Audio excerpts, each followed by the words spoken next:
Hello students, as in the last lecture we discussed about the rank correlation coefficient with the help of Spearman's rank correlation coefficient, in which we discussed the case when the observations are distinct, that is the values of the variables are not repeated. So each and every observation is distinct. So in this case we use the formula 1 minus 6 sigma d square upon n cube minus n to find the rank correlation coefficient. ठीक है. Now the second case in rank correlation coefficient is when the values of the variables are repeated, that is the observations are repeated or observations are tied in the series. So in this case the rank allocated to the equal variables or equal observations is the average common rank with respect to their rank or respective position in their series. So in this case there may be two or more items having equal values. In such cases the same average rank is to be assigned, and this average rank is with respect to the position occupied by the equal values. In such cases an average rank of their respective position in their series is to be assigned to each individual item, and this is separately performed for each series x and y. For example, if the value is repeated twice, अगर कोई value हमारी series में दो बार repeat हो रही है at the rank position 5 and 6, suppose जो पहली रिपीटेशन आई वो पोजीशन 5 पर आई, तो अगली जो सेम वैल्यू है वो ऑब्वियसली किस पोजीशन को ऑक्यूपाई करेगी, पोजीशन 6 को ऑक्यूपाई करेगी अगर दो टाइम रिपीट हो रही है. Then the common average rank to be assign to each repeated item. तो जो भी रिपीटेड वैल्यू है, क्योंकि दो बार रिपीट हो रही है, तो उनकी कॉमन एवरेज रैंक हम डिफाइन करते हैं किससे, 5 प्लस 6 अपॉन 2, क्योंकि फिफ्थ पोजीशन पे पहली वैल्यू आई, सिक्स्थ पोजीशन उसी इक्वल वैल्यू के अगले ऑब्जर्वेशन के लिए हो जाएगी, तो उसकी कॉमन एवरेज रैंक जो आएगी वो आ जाएगी 5 प्लस 6 अपॉन 2, दैट इज 5.5. अगर यही वैल्यू 3 टाइम्स रिपीट होती तो पोजीशन ऑक्यूपाई करती 5, 6 एंड 7, तो एवरेज हो जाता 5 प्लस 6 प्लस 7 अपॉन 3. ठीक है. तो कोई भी वैल्यू अपनी सीरीज में जितने टाइम्स रिपीट हो रही है, तो जिस पोजीशन पे वो वैल्यू रिपीट हो रही है, ठीक है, उसके रिस्पेक्ट में उसके आने वाली रैंक को हम कंसिडर कर लेते हैं, एंड उसका एवरेज निकाल के जो कॉमन रैंक आती है, जो एवरेज रैंक आती है वो उन वेरिएबल्स की कॉमन रैंक कहलाती है, या उन वैल्यूज़ या ऑब्जर्वेशंस की कॉमन रैंक कहलाती है. तो इस तरह से हम कॉमन रैंक निकालते हैं.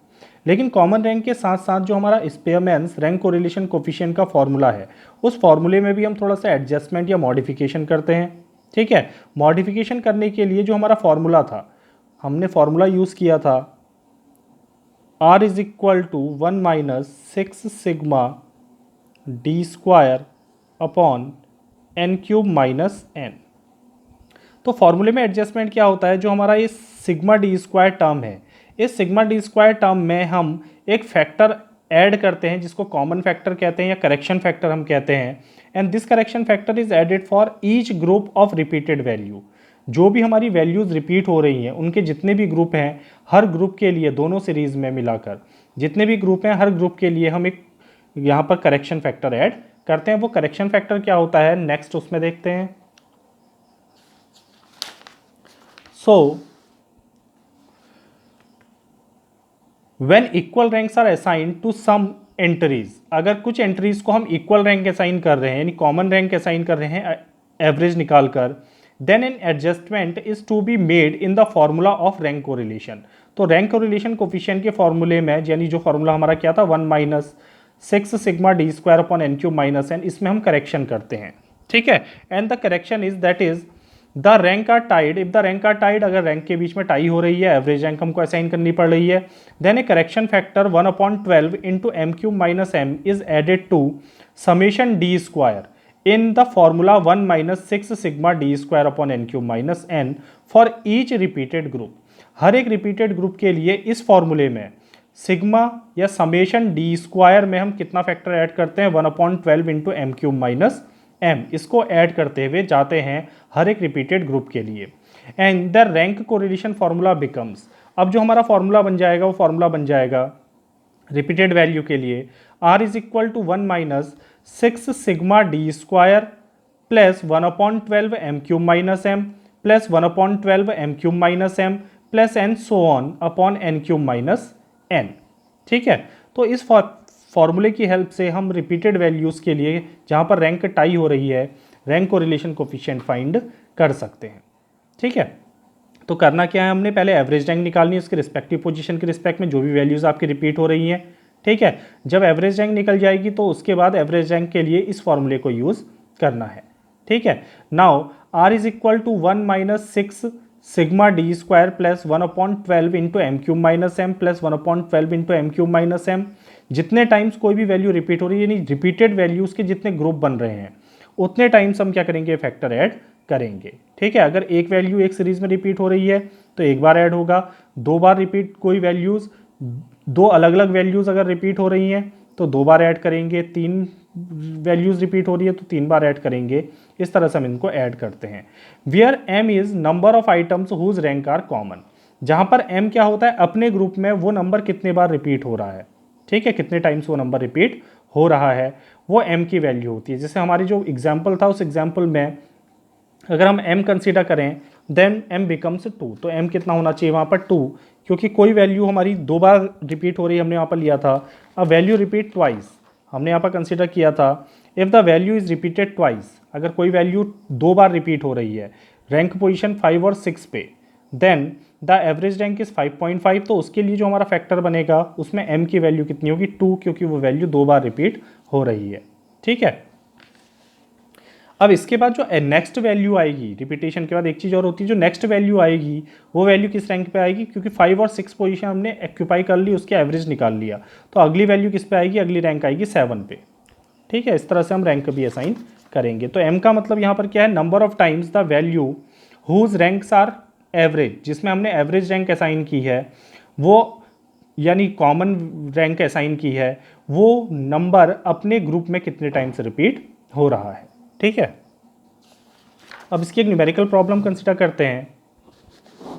Let us consider a problem following are the marks obtain by 10 student in class in 2 test. ठीक है, किसी एक दो टेस्ट में, किसी क्लास के दो टेस्ट में जो स्टूडेंट ने मार्क्स ऑब्टेन किए हैं वो हमें दिए गए हैं। Find the rank correlation coefficient between two, तो उनके बीच में हमने क्या निकालना है, रैंक कोरिलेशन कोफिशिएंट निकालना है। In test 1 the marks of the students are 60, 70, 68, 67, 55, 60, 60, 75, 63, 60 and 72। And in test 2 the marks are 65, 65, 80, 60, 68, 58, 75, 62, 60 and 70। तो हम यहाँ देख रहे हैं टेस्ट 1 में भी कुछ वैल्यूज़ रिपीट हो रही हैं और टेस्ट 2 में भी कुछ वैल्यूज़ रिपीट हो रही हैं। तो टेस्ट 1 में अगर हम देखें तो 63 टाइम्स आ रहा है। ठीक है, और कोई वैल्यू रिपीट नहीं है। टेस्ट 2 में देखें तो 65 2 टाइम्स आ रहा है एंड 60 ऑल्सो अकर्स 2 टाइम्स। ठीक है। तो अलग अलग सीरीज में कोई वैल्यू कितने टाइम्स रिपीट हो रही है, ऐसा नहीं कि हम दोनों सीरीज में मिला के देखेंगे। इस सीरीज में कोई वैल्यू रिपीट होगी तो उसको इसी सीरीज के लिए लेंगे, इस सीरीज में देखेंगे तो केवल इस सीरीज के लिए। तो इस सीरीज में 63 टाइम्स रिपीट हो रहा है, तो एक फैक्टर ये हो गया, एक ग्रुप ये बनेगा 60 का इस सीरीज के लिए। दूसरी सीरीज में 65 2 टाइम्स हो रहा है और 60 भी 2 टाइम्स हो रहा है, तो दो ग्रुप इसमें बनेंगे। तो टोटल कितने ग्रुप बनेंगे, 3 ग्रुप्स। तो जब हम रैंक असाइन करते हैं तो इस तरह से उसको हम डिफाइन कर लेते हैं। अब यहाँ पर रैंक असाइन करने के लिए कल मैंने एक मेथड बताई थी जहाँ पर हम असेंडिंग ऑर्डर में रैंक असाइन करते हैं। असेंडिंग ऑर्डर मतलब सबसे छोटी वैल्यू को रैंक 1, फिर उससे बड़ी वैल्यू को रैंक 2, रैंक 3, रैंक 4, इस तरह से रैंक को हम क्या करते हैं, असेंडिंग ऑर्डर में डिस्ट्रीब्यूट करते हैं। Now in this case we assign the rank in the descending order. अब हम आज केस देखते हैं जिसमें हम रैंक डिसेंडिंग ऑर्डर में अरेंज कर लेते हैं, तो दोनों केस हम पढ़ लेंगे। ठीक है। तो यहाँ पर अब रैंक अरेंज करने के लिए सबसे पहले हम कंसिडर करते हैं हमारी सीरीज एक्स में रैंक असाइन करनी है, तो सबसे बड़ी वैल्यू, तो यहाँ सबसे बड़ी वैल्यू को रैंक 1 देते हैं। सबसे बड़ी वैल्यू है 75, तो इसकी रैंक हो जाएगी 1। 75 के बाद अगली वैल्यू आएगी 72, इसकी रैंक हो जाएगी 2। 72 के बाद अगली वैल्यू आएगी 70, इसकी रैंक हो जाएगी 3। 70 के बाद अगली वैल्यू अगर आप देखोगे तो 68 एक ही बार आ रही है, इसकी रैंक हो जाएगी 4। 68 के बाद अगर आप देखोगे तो 67, इसकी रैंक हो जाएगी 5। 67 के बाद अगर आप देखोगे तो 63, रैंक 6। 63 के बाद अगर हम देखते हैं तो 63 के बाद क्या आएगा आपका 60। तो 63 के बाद 60 आ रहा है, तो 60 रिपीट 3 टाइम्स। तो यहाँ पर हम लिख सकते हैं since in series X 60 repeats 3 times in rank position। अब हम देखेंगे 60 किस रैंक पोजीशन पे आ रहा है। तो हमने रैंक कहाँ तक डिस्ट्रीब्यूट कर ली, 6 तक कर ली। तो अगली पोजीशन क्या होनी चाहिए, 7, 8 एंड 9। ठीक है, तो 6 के बाद अगली पोजीशन आएगी, रैंक आएगी 7, 7 के बाद अगली रैंक आएगी 8 और 8 के बाद अगली रैंक आएगी 9। तो at the rank position 7, 8 and 9, so the average common rank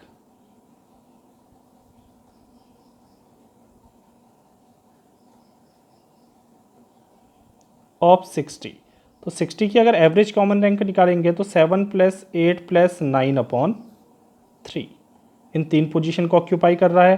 तो 7 + 8 + 9/3 is equal to 24/3 and it becomes 8। तो कॉमन रैंक क्या आएगी इसके लिए, 8 आएगी।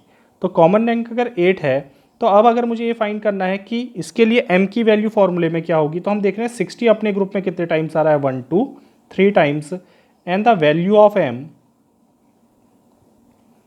तो इसके फैक्टर के लिए जो m की वैल्यू होगी वो होगी 3, because 60 occurs 3 times in this group. तो x सीरीज में अपने ग्रुप में 60 कितने टाइम्स आ रहा है, 3 टाइम्स आ रहा है। तो इसके लिए m की वैल्यू कितनी होगी, 3। ठीक है, now the next rank is, अब इसके बाद जो नेक्स्ट रैंक आएगी एवरेज रैंक, 3 पोजीशन पे ऑक्यूपाई करेंगे, 7, 8 और 9। तो 3 पोजीशन को ऑक्यूपाई कर रहा है, तो 9 के बाद अगली रैंक क्या आएगी, 10। तो नेक्स्ट नंबर जो भी होगा उसकी रैंक कितनी होगी, 10 होगी। तो हम क्या करते हैं, जहाँ जहाँ पर 60 आ रहा है एक्स सीरीज में, वहाँ पर इस कॉमन रैंक को असाइन कर देते हैं 8। तो 60 आ रहा है आपका यहाँ पर, इसकी रैंक 8 होगी। 60 आ रहा है यहाँ पर, इसकी रैंक 8 होगी। 60 आ रहा है यहाँ पर, इसकी रैंक 8 होगी। अब जो नई रैंक नेक्स्ट रैंक होगी वो होगी 9 के बाद, क्योंकि 9 तक इन्होंने पोजीशन ऑक्यूपाई कर ली, 3 वैल्यूज़ ने 7, 8 और 9 पोजीशन ऑक्यूपाई की। तो नेक्स्ट रैंक कितनी होगी, 10। अब इसके बाद जो भी नंबर होगा उसकी रैंक कितनी आएगी, 10। तो अगला नंबर बचा 55 की रैंक कितनी हो जाएगी, 10। तो इस तरह से हम क्या करते हैं, कॉमन रैंक असाइन करते हैं जहाँ पर वैल्यूज़ हमारी रिपीट करती है। मोस्टली जो केस आता है आपका रैंक कोरिलेशन कोफिशिएंट से, उसमें रिपीटेशन का केस ही आता है। अब अगली सीरीज हम लेते हैं वाई सीरीज। वाई सीरीज में भी असेंडिंग और डिसेंडिंग ऑर्डर में रैंक एलोकेट करेंगे। सबसे बड़ी वैल्यू को रैंक 1, उससे छोटी वैल्यू के साइड फिर रैंक डिक्रीज करते जाएंगे। तो यहाँ सबसे बड़ी वैल्यू है 80, तो 80 को हमने दे दी रैंक 1। 80 के बाद अगर हम अगली वैल्यू देखें तो 75, 75 को दे दी रैंक 2। 75 के बाद देखें तो 70 रैंक 3, इनमें से कोई भी वैल्यू रिपीट नहीं हो रही है। 70 के बाद देखें तो 68 रैंक 4। 68 के बाद देखें तो 65 आ रहा है, लेकिन 65 कितनी बार अकर हो रहा है, 2 टाइम्स। तो 65 अकर हो रहा है 2 टाइम्स, 4 तक रैंक असाइन की तो 5 एंड 6th पोजीशन पे। So we can say that in Y series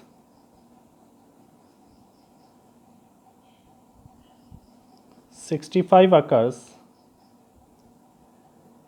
repeats 2 times at rank position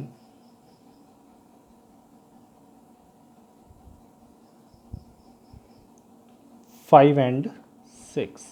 So the common rank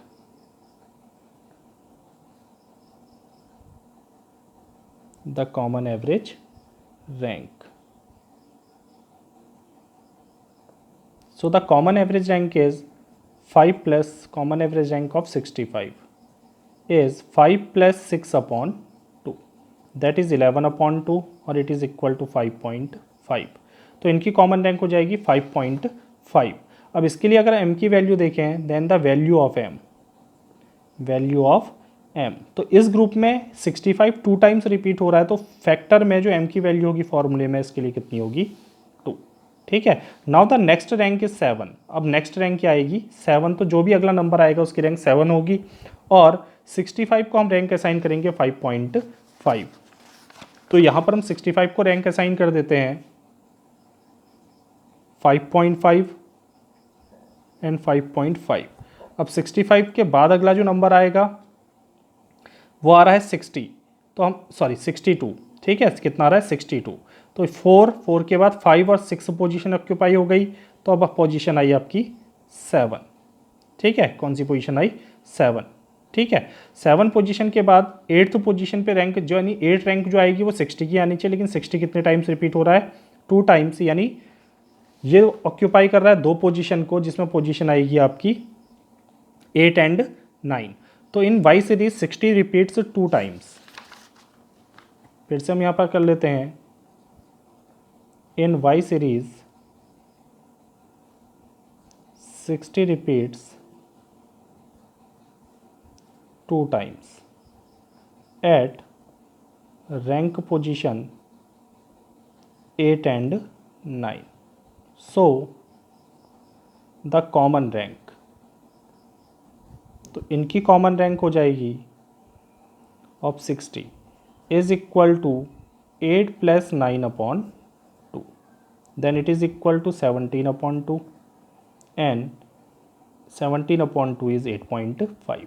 तो 60 जहाँ जहाँ पर आएगा सेकंड सीरीज में उसकी रैंक हो जाएगी 8.5। ये भी 2 टाइम्स रिपीट हो रहा है and the value of m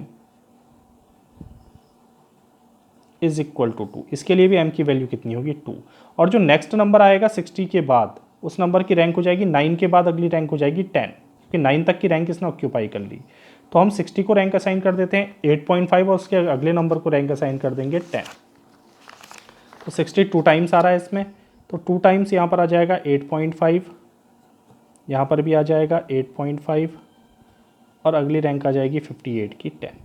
तो इस तरह से 10 ऑब्जर्वेशंस यानी 10 पेयर्स थे हमारे पास, 10 पेयर को हमने रैंक असाइन कर दी। तो जहाँ पर भी आपकी क्या होती है, इक्वल ऑब्जर्वेशंस होते हैं, वहाँ पर इस तरह से जहाँ पर रैंक के बीच में टाई होती है तो हम एवरेज रैंक निकाल के क्या करते हैं, रैंक असाइन करते हैं। ठीक है, अब जब रैंक असाइन हो गई तो फिर वही मेथड यूज़ करेंगे, रैंक का डिफरेंस निकालो। तो यहाँ डिफरेंस आ जाएगा -2.5, then -1.5, then +4, then +1.5, +4, then -2, then -1, then -1, then -0.5 and then -1। हमेशा समेशन डी की वैल्यू मैंने कहा था कितनी आनी चाहिए? 0। तो इनको ऐड करके कितना आना चाहिए आपके पास? 0 आना चाहिए। फिर निकाल लेते हैं डी स्क्वायर, तो माइनस का स्क्वायर भी प्लस होगा, 2.5 इज 6.25, 1.5 का 2.25, 4 का स्क्वायर 16, 1.5 का 2.25, 4 का स्क्वायर 16, 2 का स्क्वायर 4, 1 का स्क्वायर 1, 1 का स्क्वायर 1, 0.5 का 0.25 एंड 1 का square 1। Now find the value of summation D square, and summation D square is equal to, इन सबको ऐड करेंगे तो ऐड करने के बाद ये वैल्यू आ रही है आपकी 50। ठीक है, तो इतना कैलकुलेशन करने के बाद सबसे मेन है इसमें रैंक असाइन करना। ठीक है, एवरेज रैंक असाइन करना। ये सब कैलकुलेशन जब हो जाता है तो उसके बाद हम फाइंड करते हैं the value of rank correlation coefficient with the help of formula. ठीक है, नाउ द रैंक कोरिलेशन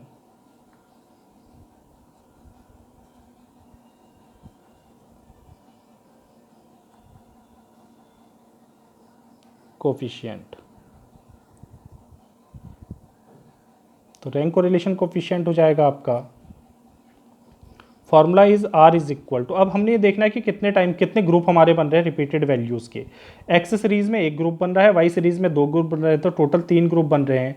तो 3 times the factor is added, 1 - 6 into sigma D square plus 1/12 into m³ - m, x plus 1/12 into m³ - m दूसरी series के लिए, plus 1/12 into m³ - m तीसरे group के लिए second series में, divided by n³ - n, where n is equal to 10। Number of observations कितने हैं? 10, तो n की वैल्यू हो जाएगी 10। Now it becomes 1 - 6 into sigma D square is 50 plus 1/12।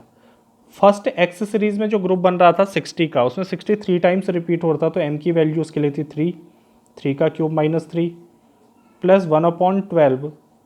65 Y group में रिपीट हो रहा था 2 टाइम्स, तो उसके लिए थी m की वैल्यू 2 का क्यूब -2 प्लस 60 वाई ग्रुप में रिपीट होता है 2 टाइम्स, तो 1/12 2 का क्यूब माइनस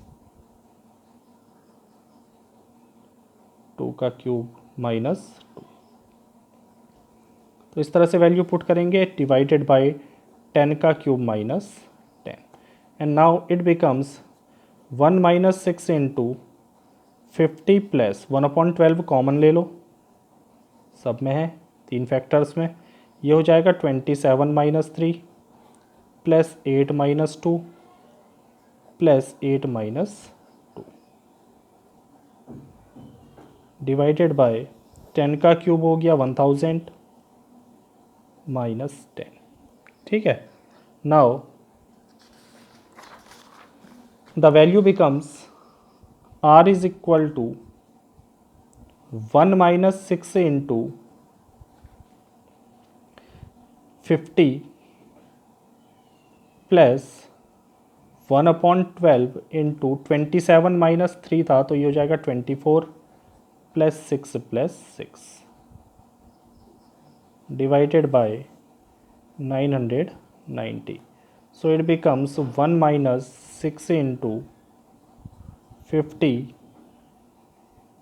प्लस 1/12 इंटू ये बन जाएगा 36 divided by 990, and it becomes 1 minus 6 into ये 3 टाइम्स हो जाएगा, और 50 plus 3 is equal to 53 divided by 990। इसको एलसीएम लेके सॉल्व करेंगे तो ये वैल्यू आ जाएगी आपकी 672 डिवाइडेड बाई 990, और डिवाइड करोगे तो आर की वैल्यू आ जाएगी, एंड आर बिकम्स 0.68। तो पॉजिटिव कोरिलेशन यहाँ पर आएगा 0.68। तो रैंक कोरिलेशन हमेशा क्या होता है, -1 से +1 के बीच में ही लाई करता है। ठीक है, तो इस तरह से हम क्या कर सकते हैं, इक्वल रैंक असाइन यानी एवरेज रैंक असाइन करके रैंक कोरिलेशन कोफिशिएंट फाइंड कर सकते हैं। इसकी कुछ और प्रॉब्लम मैं आपको दूंगा असाइनमेंट में।